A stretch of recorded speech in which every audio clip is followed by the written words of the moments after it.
All right, guys, you want to get involved in rental business for real estate? I'm going to go over some simple rules that I use. You can use whatever rules you want in your business, but I'm going to just go over simply what I do in my business and why we do it. Okay, let's check it out. So I'm looking for 3-bed, 1-bath, single-family houses with a garage.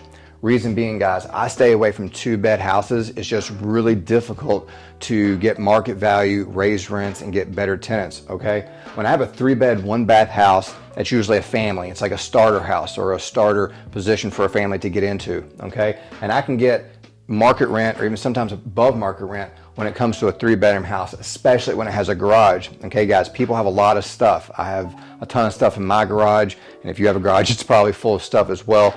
When you have a garage, people are able to put stuff there versus their storage unit, okay? So when you're asking higher rents, people will cancel that storage unit, they'll put all the stuff where they live, and it's the best way to get the most amount of money for the property, okay? Next one is I'm staying away from any bad area. If you wonder what area is bad, it's an area you don't want to go to at night. It's an area you don't want to send one of your loved ones at any time of the day for that matter.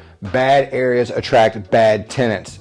Rentals are a long-term play. You don't want to be 5, 10, 20 years down the road and regret the area you've invested in. Obviously you can sell it, but why already start in a bad area when you can go ahead and start finding better areas to get into, okay? The next one is when I do my repairs, they're always ready to flip. Guys, if anytime I want to exit a property, I want to sell a property off, it's already ready to go. I didn't sham the remodel when I got that rent ready. It's ready to go to flip it anytime I want. I can cash out of that property and be done with it if something's going on, and I can 1031 that money into a different property. The next one is the most important one. I'm looking for cash flow day one.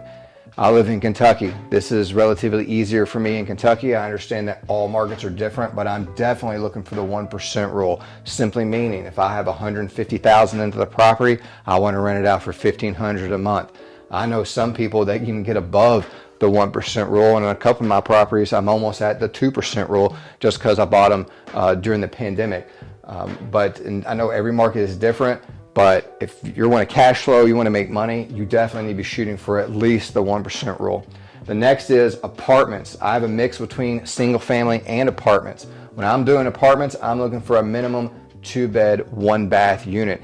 I have some 1-beds right now that we're looking to sell in 1031 just because it's so hard to maximize the profits and raise the rents on a 1-bedroom place. There's only so much money that one individual or even a couple that lives in a 1-bedroom apartment can make. We want to look for a 2-bed, 1-bath that is like a transition place for someone before they go into a house, okay? The next is a familiar area. We want to invest in places that we're familiar with, not just completely nowhere. Even if you want to do virtual investing, learn about the area. What's the market like? Is it growing? Is it decreasing? Are we making more money? Are we making less money? What is going on in those areas, okay? So let's focus on a familiar area when we're trying to invest. The next one is for me, I never self-manage, okay? I recommend you not self-managing either if you're looking for autonomy and time.